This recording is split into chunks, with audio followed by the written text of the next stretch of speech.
नमस्कार, स्वागत है आप सभी का वाईबीएन बिहार झारखंड में। मैं हूं आपके साथ मुदिता।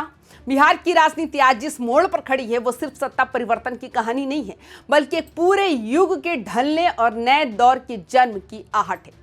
करीब 20 साल तक बिहार की राजनीति का मतलब अगर कोई एक नाम रहा तो वो है नीतीश कुमार। सरकार बदली, गठबंधन बदले, दोस्त दुश्मन बने, दुश्मन दोस्त बने, लेकिन सत्ता का केंद्र वही रहा। अब हालात बदल रहे हैं। उम्र, स्वास्थ्य और उत्तराधिकार के सवालों के बीच ये साफ नजर आने लगा है कि नीतीश युग का सूरज धीरे धीरे ढलान की ओर है। और जैसे ही राजनीति में कोई खाली जगह दिखती है, वहां सबसे पहले नजरें टिकती हैं। बिहार की राजनीति में भी आज कुछ ऐसा ही हो रहा है। मैदान खुला हुआ है, लेकिन धुंध छाई हुई है। हर नेता खुद को अगला तीरंदाज मान रहा है। हर कोई अपने तीर को सबसे धारदार बता रहा है। सवाल बस इतना है कि निशाना किसका सटीक बैठेगा। इतिहास गवाह है कि खाली मैदान सबसे खतरनाक होता है, क्योंकि यहाँ गलती की गुंजाइश सबसे ज्यादा होती है। बिहार की राजनीति आज उसी दौर में है। कोई घोषित उत्तराधिकारी नहीं है, कोई ऐसा चेहरा नहीं है जिस पर सभी की सहमति हो। यही वजह है कि सत्ता की इस दौड़ में कई दावेदार सामने आ रहे हैं। अगर आज के बिहार को 4 दिशाओं में बांट कर देखें तो 4 बड़े चेहरे उभरते हैं। तेजस्वी यादव, चिराग पासवान, सम्राट चौधरी और अब धीरे धीरे उभरता नाम निशांत कुमार। चारों अलग रास्तों से आए हैं, चारों की राजनीति अलग है, लेकिन मंजिल एक ही है। नीतीश कुमार के बाद की जगह इस दौड़ में अगर कोई सबसे खड़ा आगे दिखता है तो वो है तेजस्वी यादव। उम्र भले कम हो, लेकिन अनुभव कम नहीं है। उप मुख्यमंत्री रह चुके हैं, नेता प्रतिपक्ष है और सबसे बड़ी विपक्षी पार्टी की कमान उनके हाथों में है। लालू प्रसाद यादव की राजनीतिक विरासत उनके कंधों पर है, जो एक ताकत भी है और एक बोझ भी। तेजस्वी की राजनीति युवाओं, बेरोजगारों, सामाजिक न्याय और सरकार के खिलाफ आक्रामक तेवरों पर टिकी है। वो लगातार बिहार में रहकर राजनीति करने की बात कर रहे हैं, जनता के बीच जाने की कोशिश कर रहे हैं। सवाल ये है, क्या तेजस्वी सिर्फ लालू के बेटे से आगे बढ़कर एक सर्वमान्य नेता बन पाएंगे? क्या वो जाति दायरे से बाहर निकलकर व्यापक भरोसा जीत पाएंगे? मैदान उनके लिए खुला है, लेकिन निशाना आसान नहीं है, क्योंकि सत्ता तक पहुंचने के लिए सिर्फ भीड़ नहीं, भरोसा चाहिए। दूसरा बड़ा नाम है चिराग पासवान का। खुद को वो नई पीढ़ी का नेता बताते हैं। उनकी भाषा, उनका अंदाज, उनका फोकस सब कुछ युवाओं पर टिका है। टेक्नोलॉजी की बात कर ले, सोशल मीडिया की बात कर ले और मॉडर्न राजनीति की बात करने वाले चिराग पासवान दलित राजनीति को एक नया चेहरा देने की कोशिश में है। पिता रामविलास पासवान की विरासत उनके साथ है, लेकिन बिहार की राजनीति सिर्फ नाम से नहीं चलती। यहाँ जमीन चाहिए, संगठन चाहिए और संकट के वक्त खड़े रहने का भरोसा चाहिए। चिराग की चुनौती यही है, क्या वो सिर्फ एक आकर्षक युवा चेहरे से आगे बढ़कर सत्ता का विश्वसनीय विकल्प बन पाएंगे? उनका टारगेट साफ है, लेकिन उस टारगेट तक पहुंचने का रास्ता लंबा और कांटों भरा है।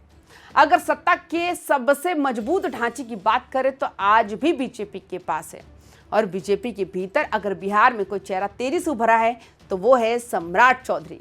आक्रामक राजनीति, साफ बयानबाजी और संगठन पर मजबूत पकड़, यही उनकी पहचान बनती जा रही है। सम्राट चौधरी उस बीजेपी का प्रतिनिधित्व करते हैं जो बिहार में सिर्फ गठबंधन की राजनीति नहीं, बल्कि अपना मजबूत स्थानीय नेतृत्व पर खड़ा करना चाहती है। लेकिन यहाँ एक बड़ा सवाल है, क्या बीजेपी बिहार में किसी एक नए चेहरे मुख्यमंत्री के रूप में आगे बढ़ाने के लिए तैयार है, या फिर सामूहिक नेतृत्व का ही फॉर्मूला चलेगा? सम्राट चौधरी के लिए मैदान बड़ा है, लेकिन निशाना सिर्फ उनका नहीं, पूरी पार्टी की रणनीति से तय होगा। सबसे दिलचस्प और सबसे रहस्यमय नाम है निशांत कुमार का। नीतीश कुमार के बेटे, राजनीति से दूर है, बिना किसी बयानबाजी के, बिना किसी रैली के, लेकिन जैसे जैसे नीतीश कुमार की बात की चर्चा तेज होती जा रही है, निशांत कुमार का नाम धीरे धीरे हवा में तैरने लगा है। उनकी चुप्पी ही सबसे बड़ी ताकत है उनकी, और उनकी सबसे बड़ी कमजोरी भी। समर्थक इसे सजग प्रतीक्षा कहते हैं, आलोचक इसे राजनीति में आने की अनिच्छा। लेकिन बिहार की राजनीति में एक सच्चाई हमेशा से रही है, यहाँ नाम ही कभी कभी पूरा निशाना बन जाता है।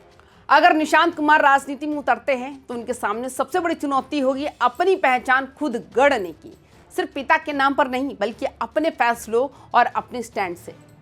चारों दावेदार अपनी अपनी तैयारी में जुटे हैं। सोशल मीडिया पर सक्रियता है, बयानबाजी तेज है, रणनीतियां बन रही हैं। लेकिन राजनीति की असली दूरी वही है जो क्रिकेट की पिच जितनी लंबी होती है, यानी 24 गज जनता तक पहुंचने की दूरी। जो इस दूरी को सही ढंग से समझेगा वही सही वक्त पर तीर छोड़ पाएगा, क्योंकि नीतीश कुमार के बाद का नेतृत्व सिर्फ चेहरे का नहीं होगा, वो भरोसे का नेतृत्व होगा। इतिहास में पृथ्वीराज चौहान को दी गई चेतावनी आज के नेताओं के लिए उतनी ही प्रासंगिक है। मौका बड़ा है, मैदान खुला है, लेकिन एक चूक सब कुछ बदल सकती है। बिहार की राजनीति आज उसी मोड़ पर है जहां हर तीर इतिहास में दर्ज होगा। या तो वे तीर सत्ता की दिशा तय करेगा या फिर चूके हुए अफसर की कहानी बनेगा। इस पूरी कहानी के किनारे एक और किरदार खड़ा है, तेज प्रताप यादव।